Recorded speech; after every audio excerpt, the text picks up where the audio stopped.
Hello everyone. In this video, I'm going to create a simple binary tree in C++.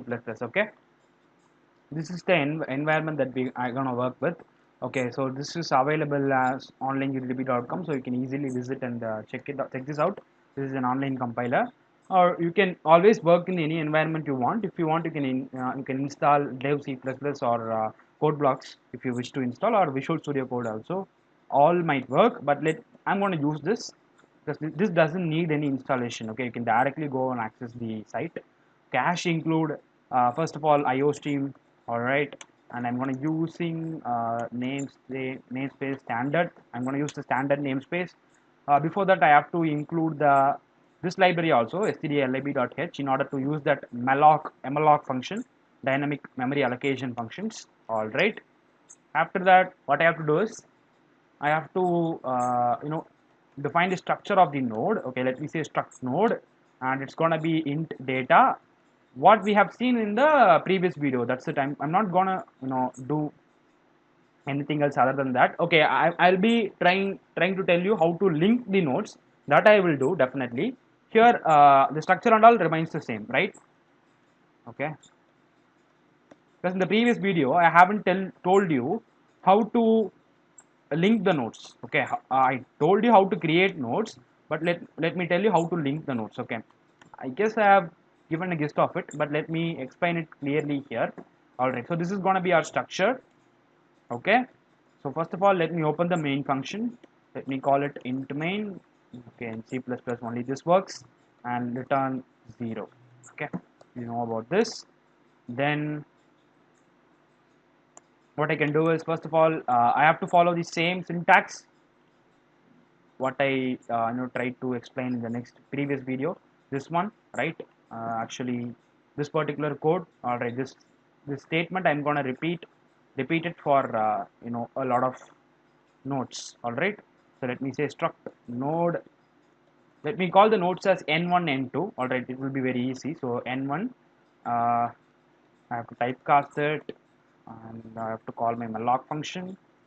Okay, if you can't understand this, then please go back and watch that video and come back here. Okay, I have clearly explained that why I am using this, why I am using malloc, why I am using size of operator, everything in the previous video itself. I'm just going to implement, and I'm just going to tell you how to link the nodes actually. Okay, so size of struct node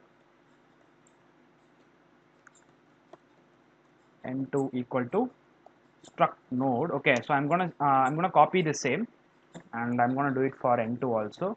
So like that, let me create 6 nodes. Okay, let me create 6 nodes.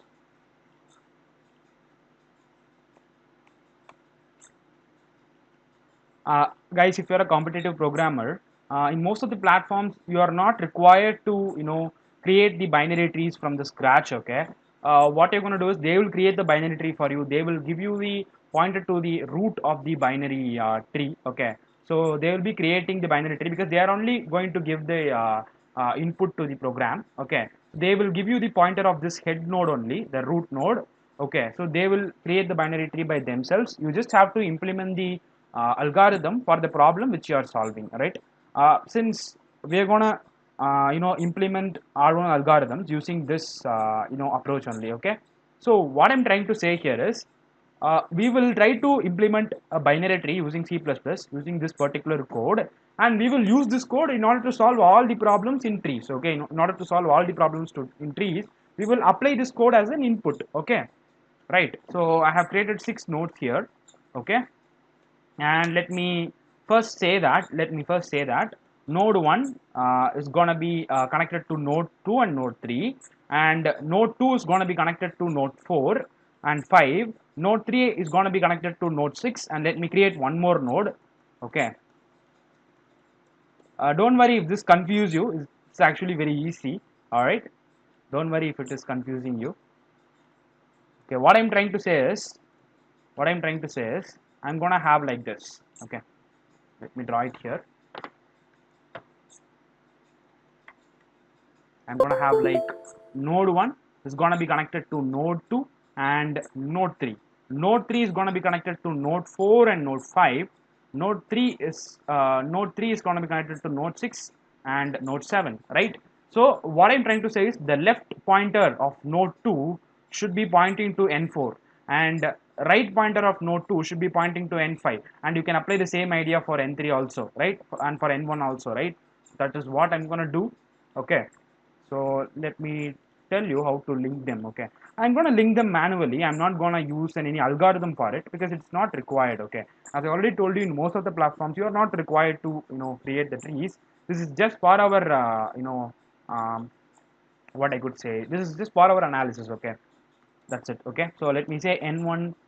First let me add all the data first of all. Okay, so let me fill the data fields, first of all. Okay, so n1 is going to have a value of, so how to access the data, you have to use the n1 arrow data. That's it, right? N1 arrow data. So n1 is going to have the value of 1. So let me copy this and let me paste it here. uh, all right, it's trying to create a staircase like of structure. All right, let me give proper indentation. Of course it is not a problem in C++, but it will increase the readability of the program when you give proper indentation to your program, right? It's one of the clean coding practices. All right. Okay. Let me say this is N2, this is N4, this is N3, this is N5, this is N6, and this is N7. All are not going to be 1, of course. It's going to be 2. Let me store the value 2 in the node 2. Let me store the value 3 in the node 3. It's my wish. I can store any value to it. Okay. But let me store like this. If you want, you can store your own values. Doesn't matter. Okay. 5, 6. Of course, we will try to change the values according to the algorithm so that we will be able to know whether our algorithm is working. We will be implementing a lot of algorithms, right? All right. So 1, 2, 3, 4, 5, 6, 7. Okay. Now let me link the left nodes of each tree. Okay. So n1 of left is pointing to n2 actually, and n2 of left is pointing to n4 actually. And if you have any doubts, you just I'll be in this screen for another 3 seconds. You just try to take a screenshot of it. Okay, so that you can compare it with our code. Okay, so as you can see here, n1 is pointing to n2, left of n1 is pointing to n2, left of n2 is pointing to n4, and left of n3 is pointing to n6. Okay, that is, I'm gonna code that here. Okay, so left of n3 is pointing to n6. So now I'm going to link the right nodes. Okay, n1 of right is pointing to n3, basically, if I'm not wrong. Yes, and n2 of right is pointing to, I guess it is, if I'm not wrong, it is n5. Yes, let me check. Yes, it is n5. Then n3 of right, it is pointing to n7. That's it.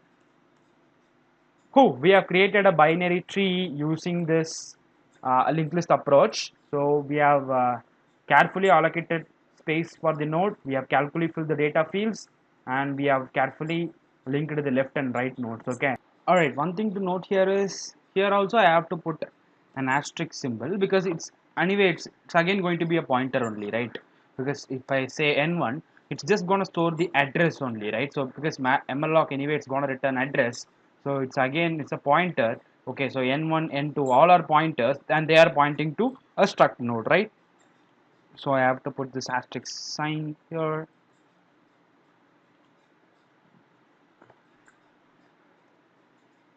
And if I run this code now, I hope it will work now.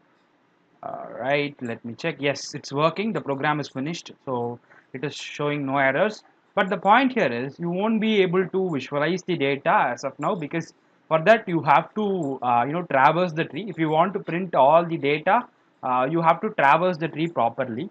So in our next set of videos, I'll tell you how to traverse the tree. Okay. After that, you can implement that, and you can traverse the whole tree. Right. Thanks a lot.